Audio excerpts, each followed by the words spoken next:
In this video I'm going to show you how to create a Canva mockup for beginners. So what we need to do is go to canva.com, and once we are there we will create a new design.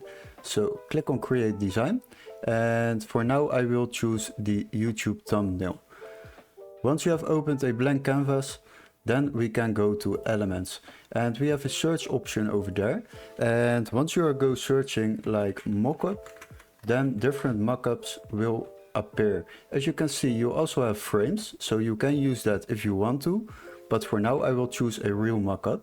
So if you click on see all, you get all kinds of mockups which are available at Canva.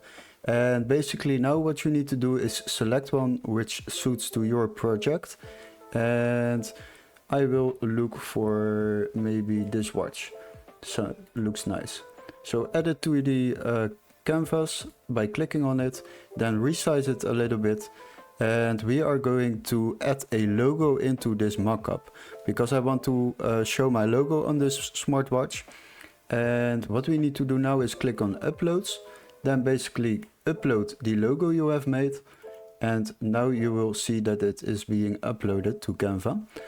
To add it to this smartwatch, you just have to drag it into this picture, and now it will be added. As you can see, the logo is added to the smartwatch, but you can do different things with it. You can resize it as I told you, but you also can add a nice background to it to make it like a product photo. So to do this, just go to the search bar and search for background. And once you have done that, you will find different designs you can use as a background. For now, I will keep it clean. So we are going to photos and scroll a little bit and then choose this one. To add this, just use the drag feature and drag it to the corner of your design, and now it will be added to this picture. What we need to do now is position the background behind the mockup. So we will go to layers, position, and then layers, drag it down the product photo, and now you have created a mockup with Canva with a nice background. Try it yourself, and yeah, try different things to see what suits for you. And this is how you create the mockup.